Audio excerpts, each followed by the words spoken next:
So, einen schönen guten Abend. Bonsoir à tous, surtout ceux que j'ai pas encore accueillis personnellement. Et si j'ai oublié quelqu'un de temps en temps, ou pardonnez-moi, mon disque dur est assez plein et parfois c'est un peu difficile de reconnaître tout le monde. Mais vous êtes tous beaux, c'est OK?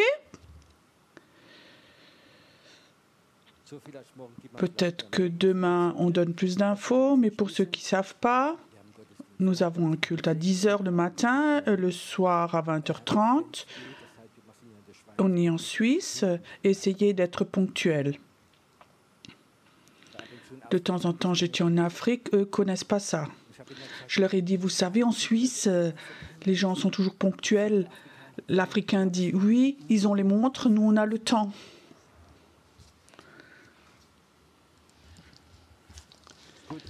Bon, nous avons les montres. Essayez de les régler pour que nous puissions commencer ensemble, ce qui est beau.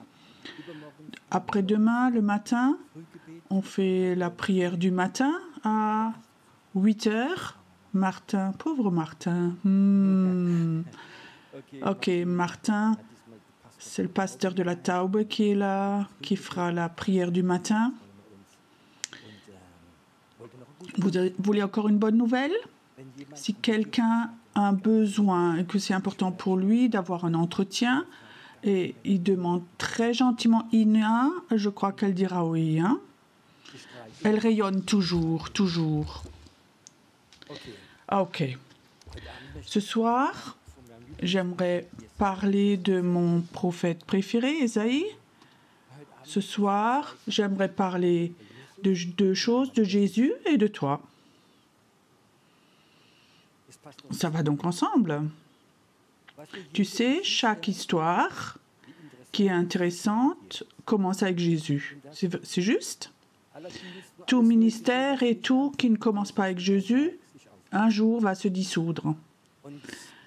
Et j'aime ce prophète, Ésaïe, parce que c'est le prophète de l'Ancien Testament qui a le plus écrit, parlé, vu Jésus. Alors, je vais vous lire certains versets de Ésaïe 42. Le prophète dit, quand il parle Dieu. « Voici mon serviteur que je soutiendrai, mon élu, en qui mon âme prend plaisir. » J'aimerais dire, vous pouvez voir ça, que Dieu dit, ça c'est mon serviteur. Il ne dit pas, c'est mon fils, mon roi, c'est Dieu. Non, non, il dit, c'est mon serviteur, parce que je le soutiendrai, mon élu, en qui mon âme prend plaisir.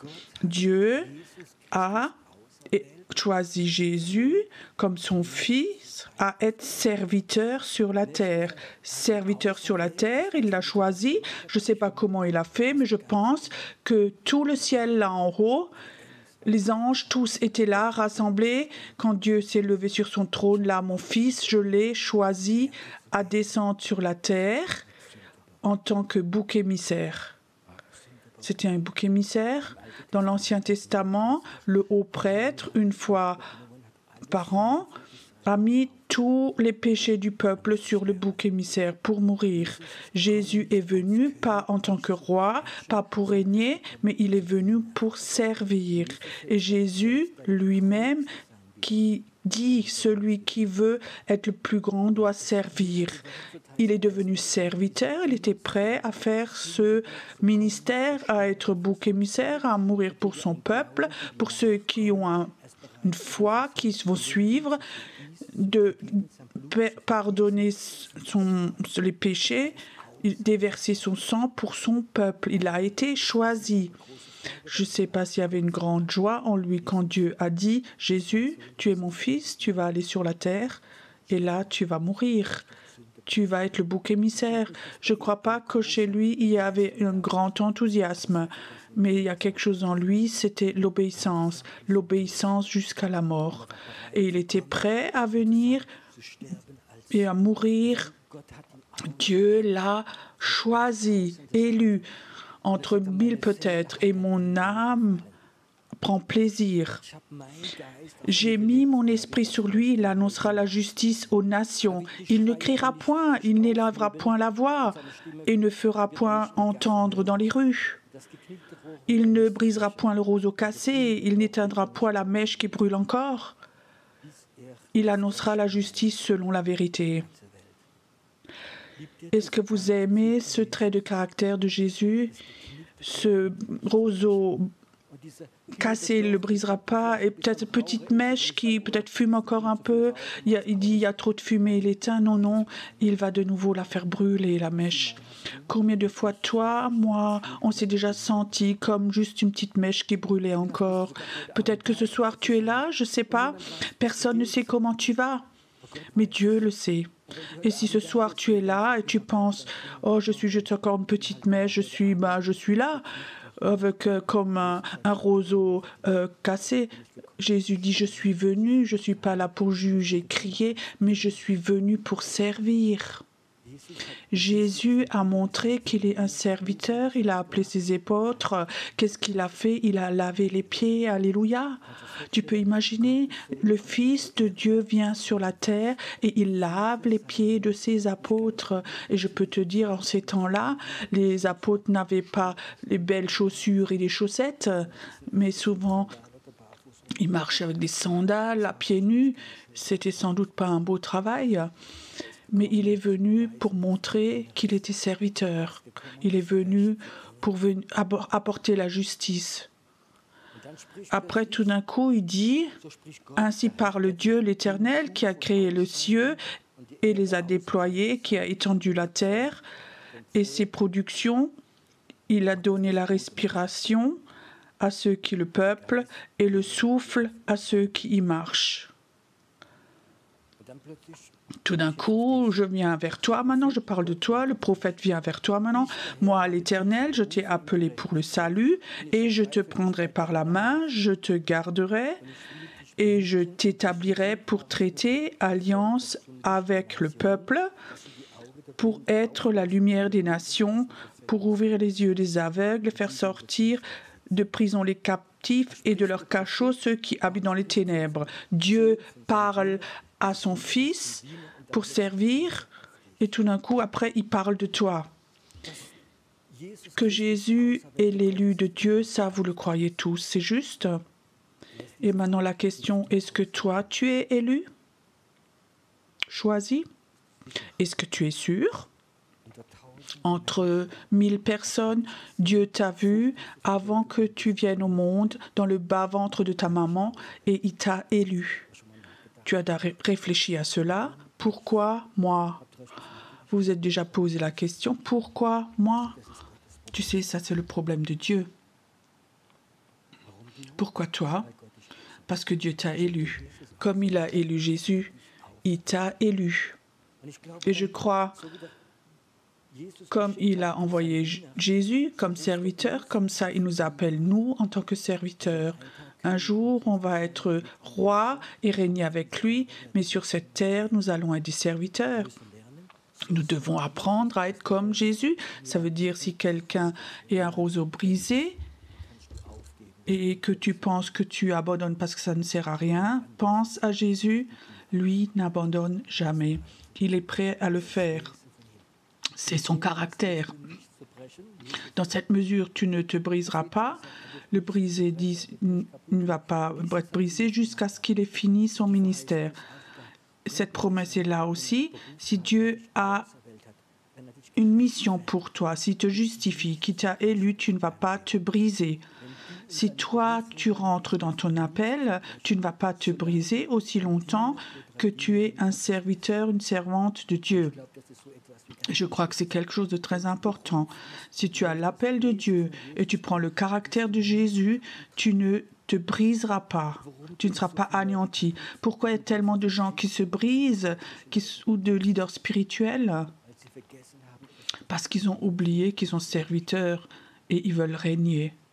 Et tu sais, on ne veut pas juger parce que ça va tellement vite.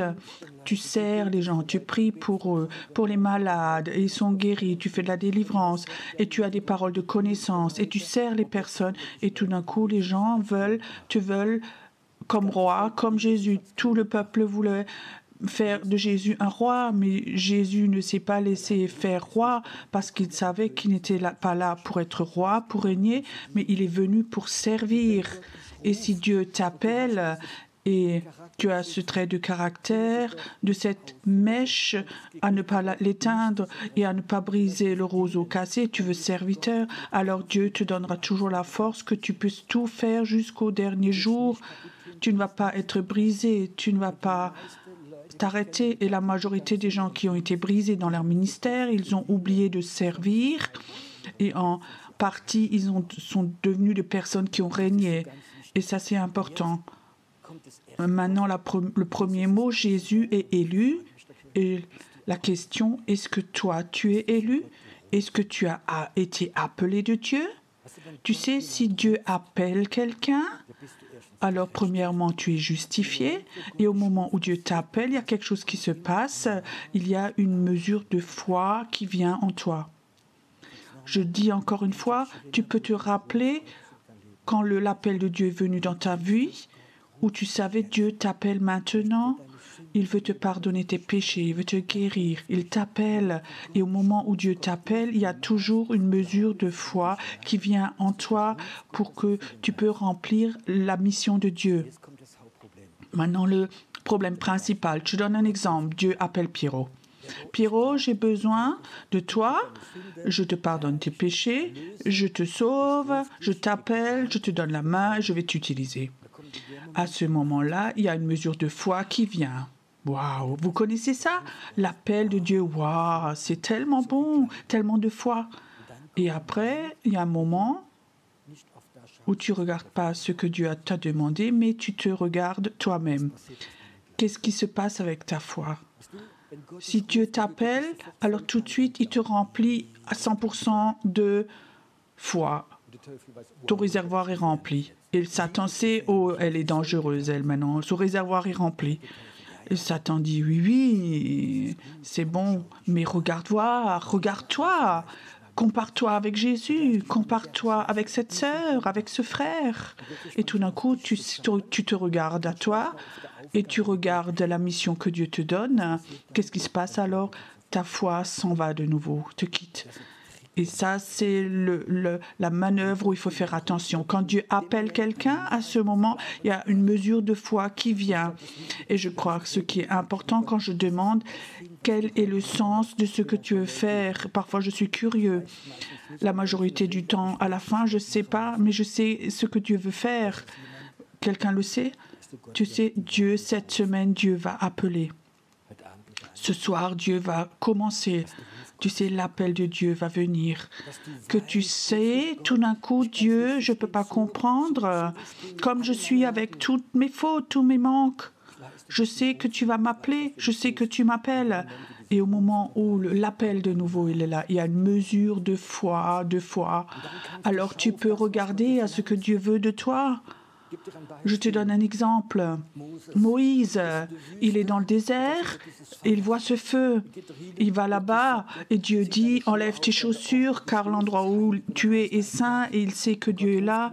Et Dieu l'appelle et il dit, j'ai un ministère pour toi, une mission. Et qu'est-ce que fait Moïse? Il dit, qu'est-ce que je suis? Qui est le pharaon? Comment peux-tu m'utiliser? Il ne peut pas croire ça. Et tout d'un coup, sa foi s'en va. Il est même écrit que Dieu était énervé. Il était énervé quand il a recommencé à ne pas regarder à lui, pas à l'appel, mais à regarder à lui-même. Il y a plusieurs jours, Il y a comme ça plusieurs endroits de prière que j'ai et un des endroits, c'est le château de Schwetzingen où je sais Dieu a dit là il y aura une école biblique. Ce château et tout le territoire, je vais l'utiliser et j'étais là-bas pour prier. Et dans ce parc de ce château, je ne sais pas si vous étiez déjà, il y a un immense parc derrière qui était fantastique, il y a déjà plusieurs centaines d'années.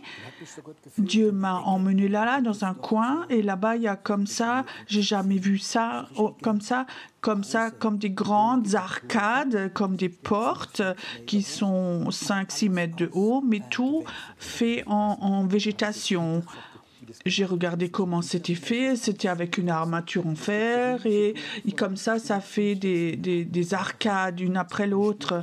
Et je sentais aussi qu'à cette place, il y avait une oppression. Et je regardais à ces arcades et je disais, Seigneur, pourquoi, qu'est-ce que tu veux me montrer? Et il disait, regarde-les. Et je les regardais et je disais, Seigneur, ça a l'air d'être d'immenses portes, des portes pour des géants. Et parfois, on a des idées et on ne remarque pas qu'il y a Dieu derrière. Il dit, oui, effectivement, c'est des portes pour des géants. Et je disais, Seigneur, mais les géants n'existent plus. Il dit, mais c'est toi, ça c'est toi qui le dis. Tu sais, des géants, pour ceux qui ne savent pas, ce sont des anges déchus qui ont une relation sexuelle avec des femmes sur la terre.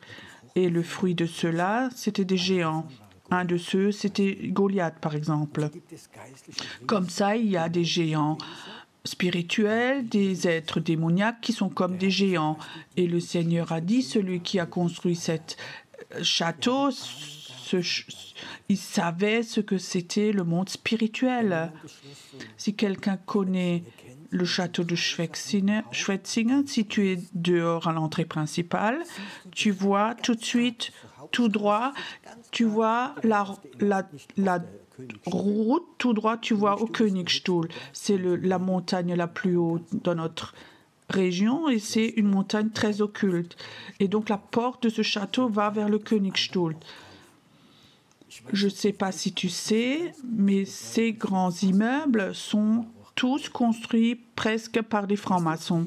Et tu sais, ces personnes avaient des notions du monde invisible, je crois plus que n'importe quel pasteur en Allemagne. Vous croyez ça? Parce que les villes sont construites comme ça, que par exemple que l'allée principale de Berlin va jusque l'allée de Paris. Les grandes villes sont liées et ça s'appelle les lignes droites. Ce sont des méridiens. Ça veut dire ce sont des routes où il y a des puissances spirituelles peuvent voyager. Ce sont des autoroutes spirituelles pour les puissances démoniaques. Ça, vous pouvez le lire dans des atlas. C'est pas quelque chose que Pierrot le sait et a eu de Dieu. Ça peut se lire. Les grands immeubles, les grandes villes ont été créés par des grands francs-maçons. C'était des personnes très intelligentes, architectes, mais ils avaient des notions du monde invisible, spirituel. Et le Seigneur me dit, tu sais, pour protéger ce parc de ennemis, ils ont appelé des géants spirituels, ils ont le droit d'habiter ici. Et tout d'un coup, je commence à les voir dans l'esprit, ces puissances démoniaques. Ils avaient 3-4 mètres de haut, ou il y en avait plusieurs. Et c'était comme ça ceux qui veillaient sur ce château. Et quelque part, doucement, je sentais, je devinais ce que Dieu voulait. Et la première pensée était, Dieu, ça maintenant, tu ne peux pas me le demander. Seigneur, quand je vois ces géants et quand je me vois moi tout petit, et le Seigneur m'a posé une question. Ça m'a complètement surpris, ça n'allait pas avec ce que j'avais. Il dit, Pierrot, est-ce que tu t'aimes? Ça n'allait pas avec cette situation où j'étais, ce qui était là maintenant. Pierrot, est-ce que tu t'aimes? Tu sais que si quelqu'un te pose une question, il ne faut pas toujours dire oui tout de suite, mais intérioriser et réfléchir. Et ce jour, je n'avais pas spécialement une raison de m'aimer. Vous connaissez ces jours? Tu n'as pas spécialement une raison de t'aimer, mais peut-être même l'inverse. Et je savais très bien, ok Seigneur, tu m'as surpris, je suis désolée. Seigneur, maintenant je vais m'aimer. Et je disais dans mon cœur, Pierrot, tu es aimé de Dieu. Alors Dieu me parla, et ça c'est une révélation pour moi. Dieu, Pierrot, si tu t'aimes, dans le monde spirituel, tu deviens géant. Si tu t'aimes pas, tu es tout petit. Si tu t'aimes, dans l'esprit, tu es un géant, tu as la capacité de confronter toute puissance démoniaque et de la chasser. Et au moment même où j'ai compris ça, c'était une révélation pour moi et j'ai dit, mais Jésus, oui, maintenant je m'aime, je m'accepte parce que toi tu m'as appelé, parce que toi tu es mon Dieu, toi tu m'aimes. Et à ce moment, je sentais comme mon esprit est devenu comme un géant. Et après, je disais à cet géant démoniaque, ici, vous n'avez plus rien à faire, vous allez quitter ce parc, il va appartenir à Dieu. Plus.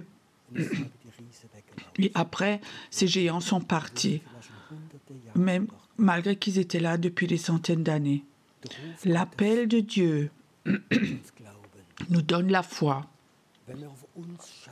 Si nous regardons à nous, à nos fautes, notre faiblesse, notre foi va baisser, s'en aller et on n'est plus capable de nous aimer pour ce que nous sommes. C'est juste ça.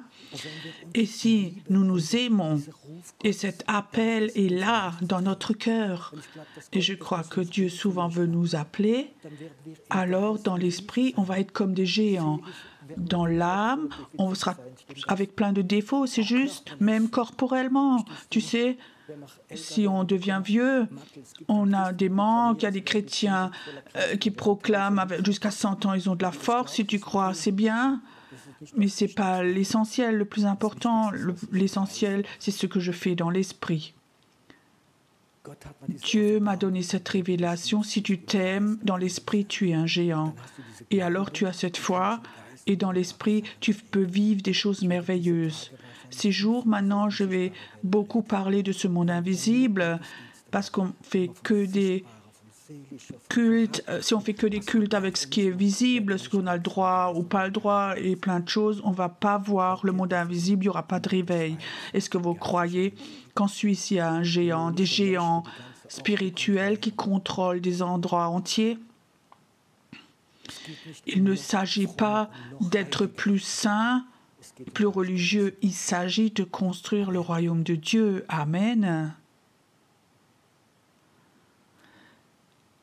Si Dieu t'appelle, il est écrit, je lis encore, moi l'Éternel, je t'ai appelé pour le salut, je te prendrai par la main, je te garderai, je t'établirai pour traiter alliance avec le peuple et pour être la lumière des nations, pour ouvrir les yeux des aveugles, pour faire sortir de prison les captifs.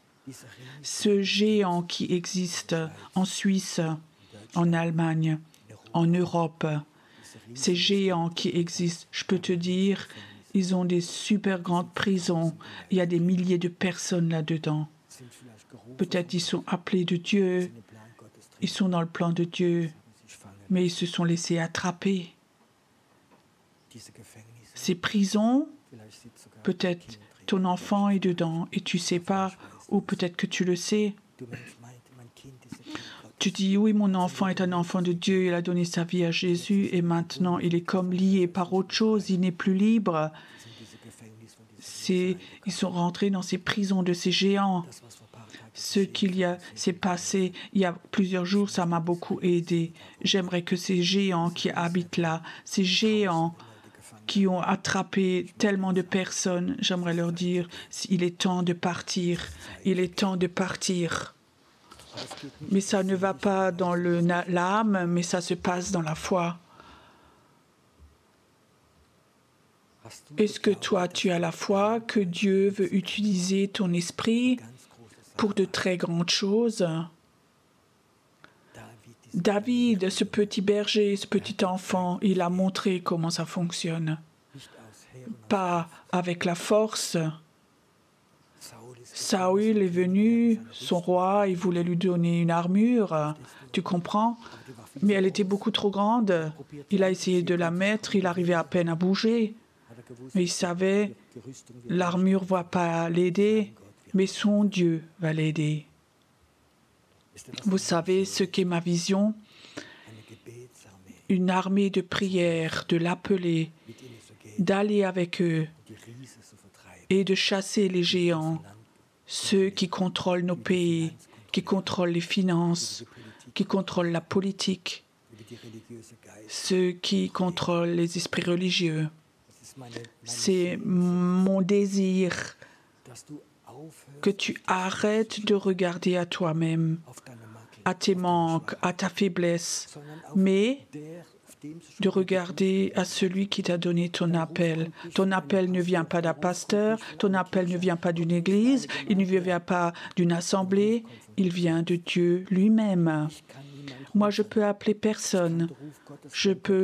Quand Dieu appelle, je peux le transmettre. Mais moi, je peux appeler personne. Aucun pasteur, aucun leader spirituel le peut. Tu peux appeler quelqu'un pour le groupe, pour groupe travail de jeunes, d'enfants, tu peux l'appeler. Mais si c'est pour des choses importantes, c'est Dieu qui doit appeler. Je suis curieux. J'aimerais savoir qui est assis ici et sait déjà, pas à partir d'aujourd'hui seulement, que c'est ton appel de combattre des géants. Ok, j'ai même plus besoin de prêcher.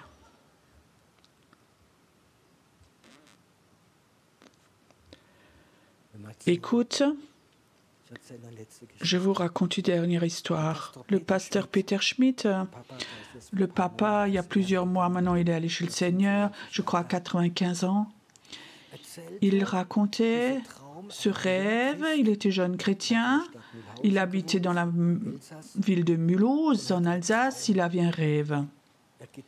La nuit, il se promène dans la ville de Mulhouse et alors il remarque que quelqu'un le suit. Il se retourne et c'était comme une grande poupée gonflable. Elle avait 3-4 mètres de haut et elle faisait peur. Et quand tu es une personne normale et tu te retournes et tu vois comme ça un être à 3-4 mètres qui te suit, il était paniqué et il court. Et cet être le suit. Et il a dit, j'ai transpiré, j'ai couru dans toutes les rues. Et tout d'un coup, je suis arrivé dans une impasse et il y avait un mur. Je me suis retournée et je vois cet être démoniaque qui venait de plus en plus vers moi. Et au dernier moment, ça a fait clic, comme ça, j'ai une révélation du Saint-Esprit. Et je dis, au nom de Jésus, je détruis ta puissance. Et il a détruit cette poupée et elle s'est dégonflée comme un ballon de baudruche. Il s'est réveillé, il a transpiré et il était complètement en sueur. Et après, il a commencé l'église. C'est l'église la plus grande de France aujourd'hui. Quand il m'a raconté l'histoire, ça m'a vraiment touchée. Ça fait déjà un certain temps qu'il m'avait raconté ça. Et je savais, si lui n'avait pas détruit cette poupée, il n'aurait jamais fondé l'Église. Il a eu un ministère merveilleux. Je veux te dire, nous allons commencer à vivre dans la politique, dans les médias, que comme ça, des géants vont se lever. Et le dernier grand géant va être l'Antichrist. Il va venir. Nous vivons dans ces temps où ces choses vont se passer. Et de l'autre côté, on vit dans un temps appelle une armée de prière prophétique qui est capable d'aller à l'encontre de ces géants et de les renvoyer au nom de Jésus. Il y a beaucoup de chrétiens, aussi certains d'entre vous ici.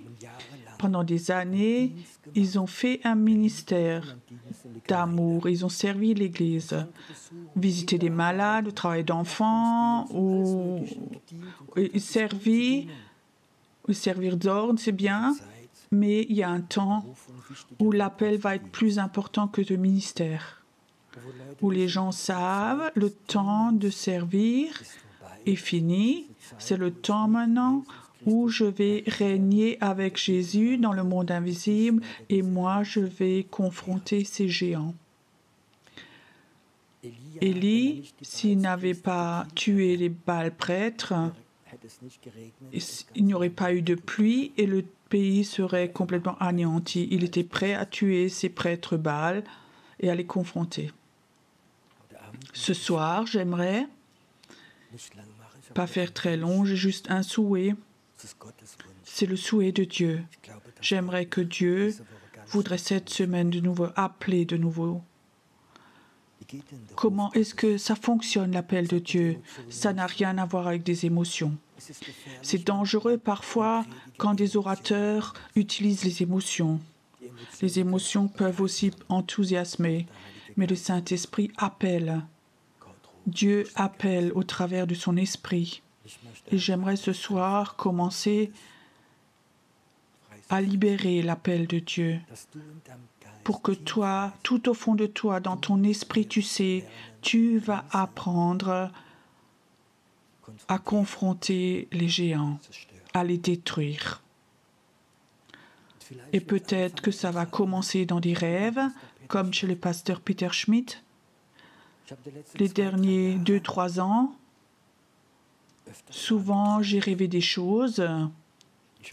Je me réveillais la nuit et je savais que ce n'était pas un rêve normal. Je savais que Dieu a utilisé mon esprit pour faire quelque chose.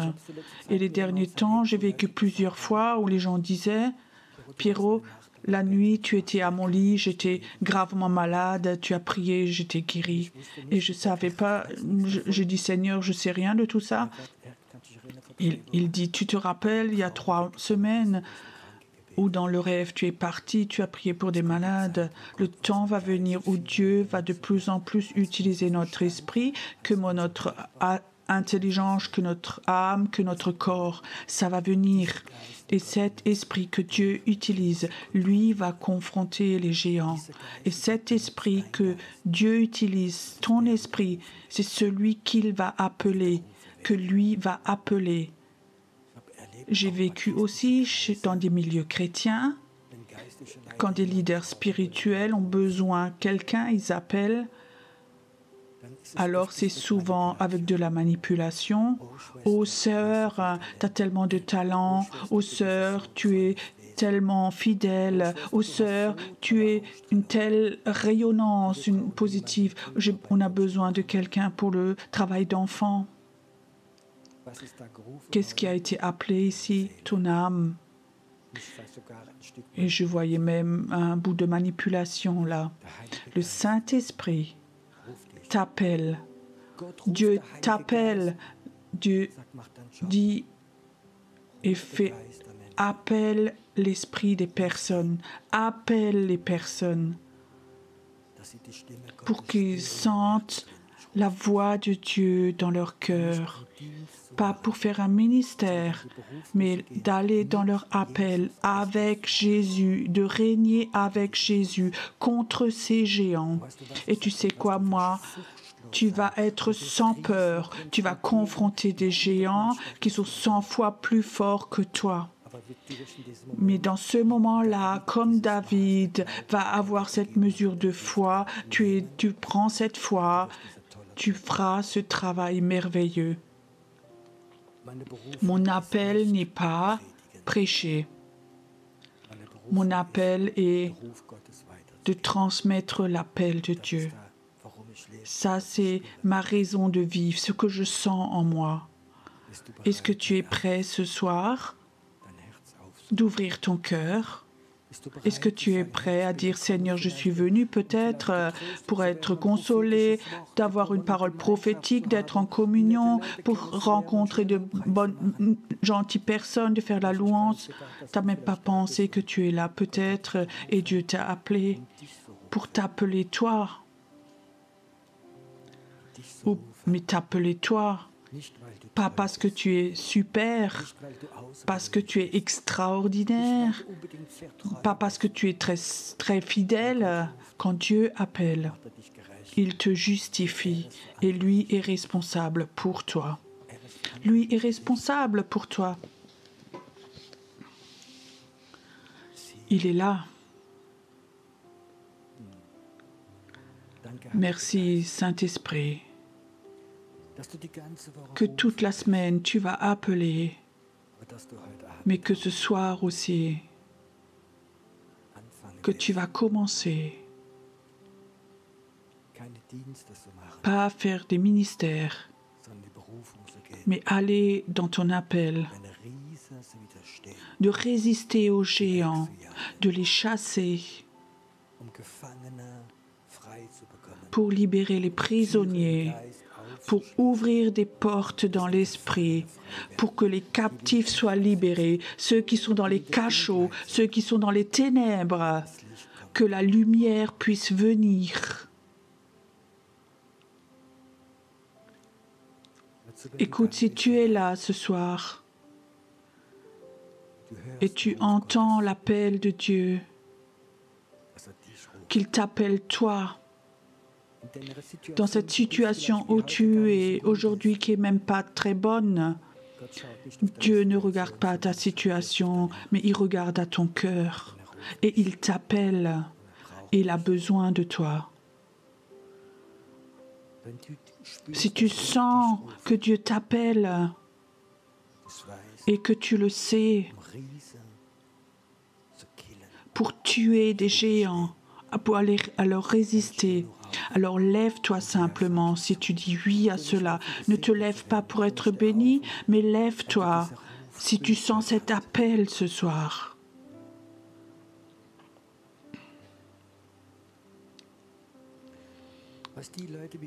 Les gens qui sont appelés par Dieu, Satan le sait depuis longtemps.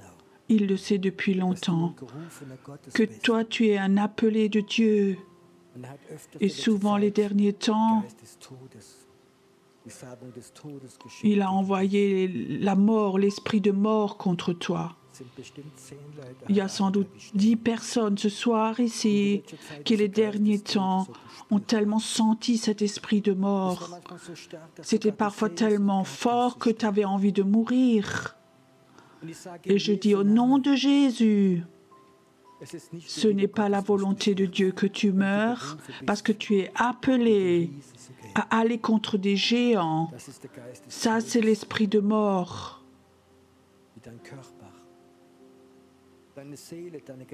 Qui avait touché ton corps, ton âme, ton esprit, ta psyché. Je fais maintenant quelque chose. Je vais prier maintenant que cet esprit de mort va s'en aller, qu'il va s'en aller au nom de Jésus, de ton corps, de tes pensées, de ton âme. Esprit de mort, tu quittes maintenant au nom de Jésus les appelés de Dieu. Tu les quittes maintenant. Aussi toi qui es dépressif, qui avais des maux de tête depuis des semaines en toi, je prie cette puissance au nom de Jésus et tes douleurs de tête ne reviennent pas parce que l'esprit de mort te quitte maintenant et tes dépressions te quittent maintenant. Et toi qui es là, tu as une pression derrière les yeux des derniers jours, une pression forte. Je dis au nom de Jésus, esprit de mort, tu t'en vas, tu lâches cette personne au nom de Jésus et cette pression dans les yeux s'en va maintenant. Et toi qui avais comme ça des maux de tête et tu avais ces pensées de tumeur dans la tête, je brise la puissance maintenant. Et tu n'auras pas de tumeur dans ta tête. Ces pensées te quittent maintenant. Ce géant ne vont plus te faire peur. Dans l'appel de Dieu, il y a la vie. L'esprit de mort, c'est un esprit terrible parce que c'est une arme de l'enfer. Mais si Dieu appelle, c'est la vie qui vient. C'est pas que la foi, mais la vie. Et Père, où certains avaient décidé que c'était fini avec leur vie, je le brise au nom de Jésus et tu dois avoir toutes les années que Dieu a prévues pour toi. Vivre. Je prophétise la mesure parfaite de vie. Parce que l'appel de Dieu libère maintenant, libère. Merci Seigneur que tu touches des personnes ce soir et que là où il y avait la mort, quand j'ai vu que maintenant il y avait des images de mort, il y a des images de vie maintenant et que tu peux regarder dans le monde invisible et parfois tu vas voir comme ces géants dans le monde invisible, ils vont se dégonfler parce que des intercesseurs de Dieu vont se lever. Tu sais, quand c'est la guerre et un avion lâche les bombes, de temps en temps, ils reviennent par-dessus pour voir si la bombe a touché. Et toi, tu vas être quelqu'un comme ça qui voit parfois que le Seigneur a touché. Merci Seigneur que ce soir, les portes du surnaturel vont s'ouvrir sur beaucoup de personnes, qu'ils sachent il y a un niveau au-dessus de tout niveau. Touche-la, Seigneur. Ouvre tout, ouvre tout. Les chaînes des passés ne sont pas importantes. Tu vas briser d'autres chaînes. C'est ton appel de briser les chaînes, briser les chaînes, briser les chaînes. Merci Seigneur qu'il y a un temps où ton appel devient tellement fort, tellement fort. Merci Seigneur que les pensées de Dieu sont parfois tellement fortes qu'elle ne sait même plus si c'est elle ou si c'est quelqu'un d'autre. Les pensées de Dieu vont venir. Et elle va comprendre les liens qu'elle ne comprenait pas avant. Merci Seigneur que toi, tu voudrais prendre toutes ces pensées. Et il va y avoir plein de choses surnaturelles. Maintenant, merci Seigneur que maintenant, un nouveau temps va venir. Un temps merveilleux va arriver. Inspire maintenant. Inspire maintenant. Le temps des gens géants va reculer. Le temps de l'Esprit de Dieu va devenir plus fort. Ça va devenir plus fort. Reçois maintenant. Reçois.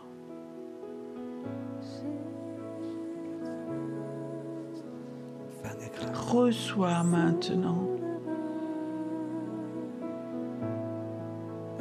Reçois.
bist du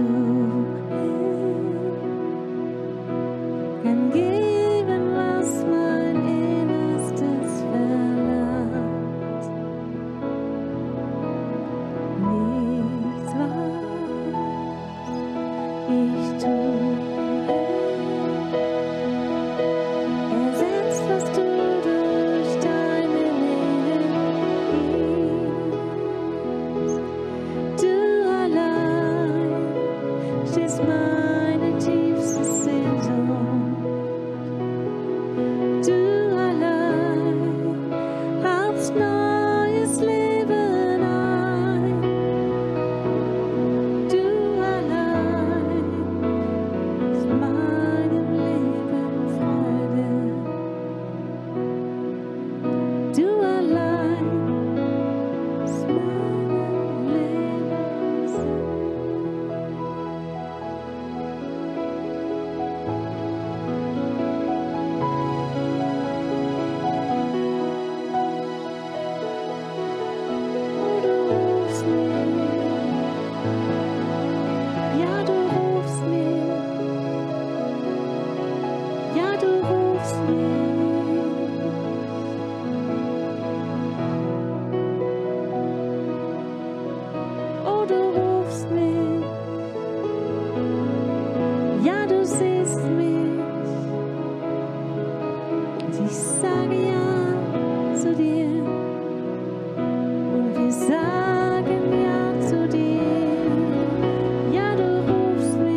Heiliger Geist, Heiliger Geist, komme über uns. Heiliger Geist, Heiliger Geist,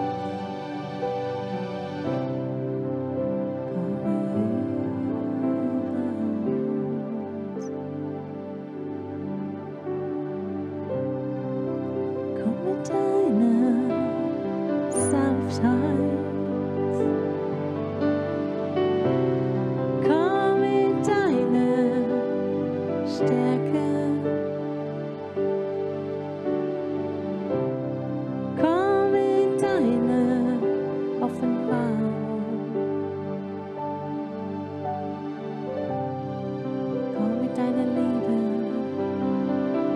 komm mit deiner Weisheit, komm mit deiner Schönheit, komm du Taube des Himmels, oh wir laden dich ein, an diesen Ort und in unser Herz hinein. Komm mit Sanftheit, komm mit Stärke, komm mit Wahrheit, mit Erfrischung, mit Heilung, oh mit Freude. Du gibst jedem, was er braucht, siehst ein jedes Herz, Herr.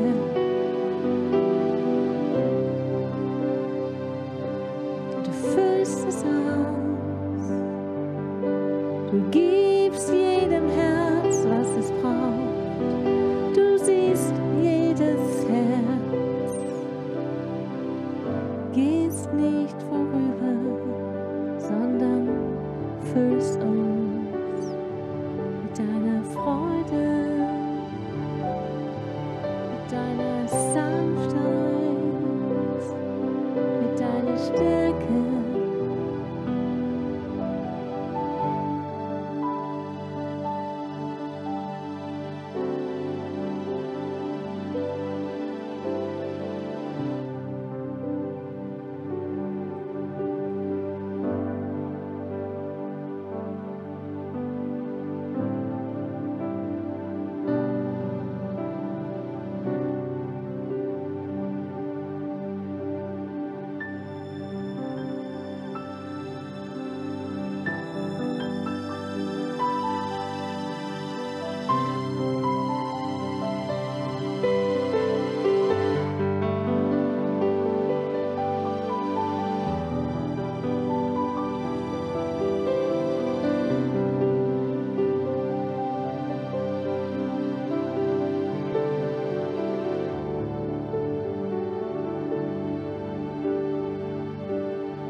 zu dir.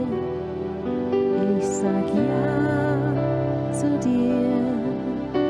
Ich sag ja zu dir. Ich sag ja zu dir.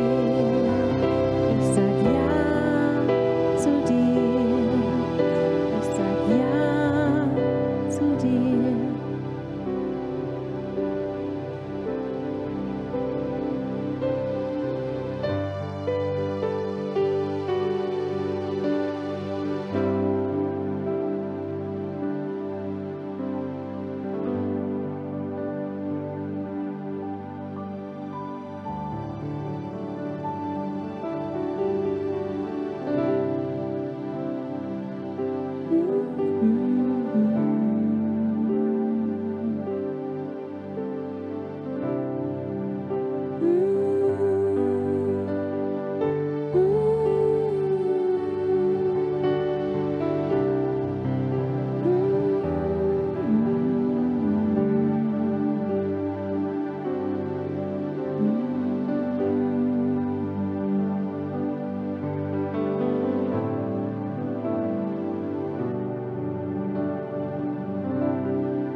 sagen kann, drum sing ich nur dies eine Wort zu dir.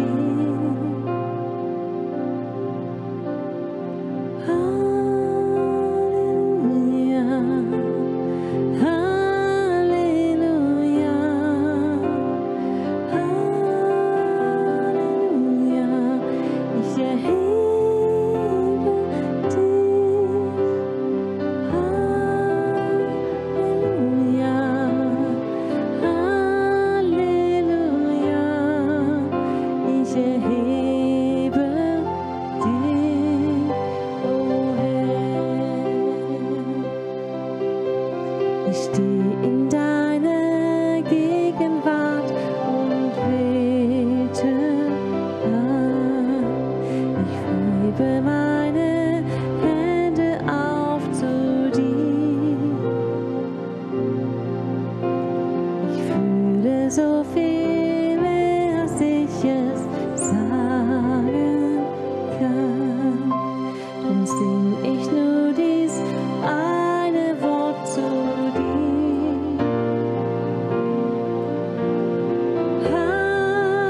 Halleluja, Halleluja,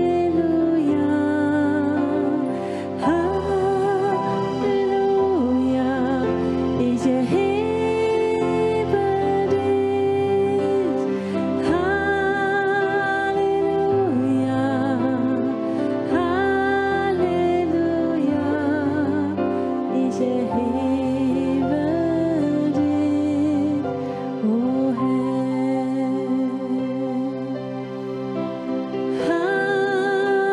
Halleluja, Halleluja,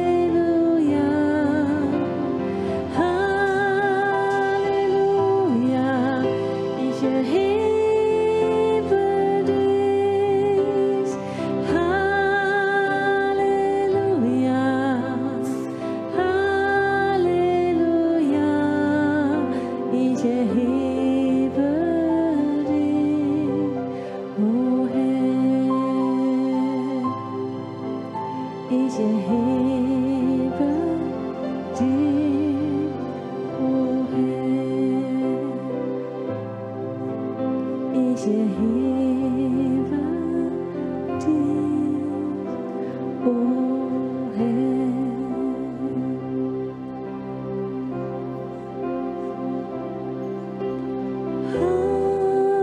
Halleluja, Halleluja,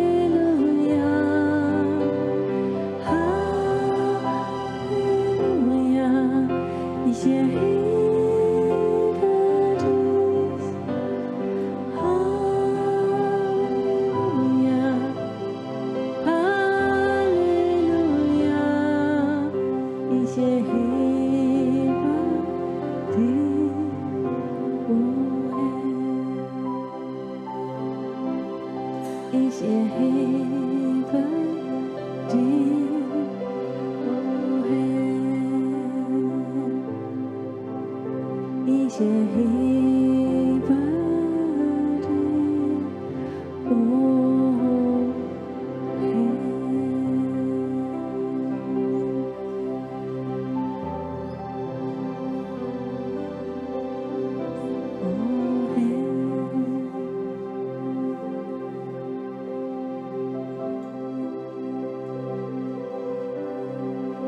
Ich erhebe dich,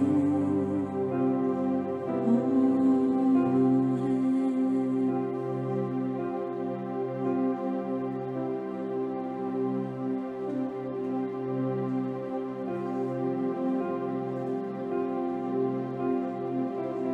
Herr. Oh, du liebst mich, ja, du liebst mich, ja, du liebst mich, Vater, ja, du liebst mich, oh, du heilst mich, Vater.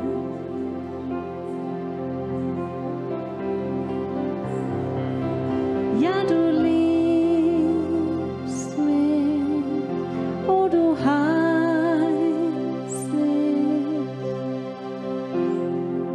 Himmlischer Vater, bist du, oh, du heilst mich, oh, du liebst mich. Mein Vater bist du, oh, du liebst mich, oh, du heilst mich. Deine Gegenwart,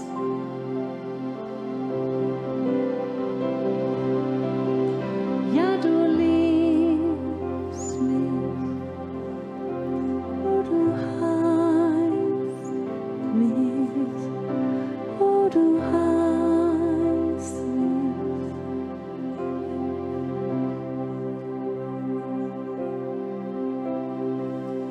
Vater unser Himmel, geheiligt werde dein Name, dein Reich komme, dein Wille geschehe, so wie im Himmel, so auf Erden.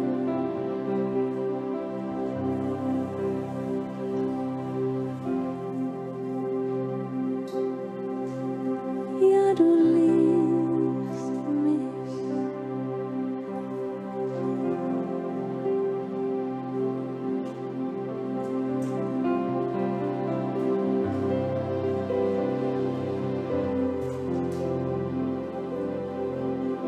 Ja, du heilst mich.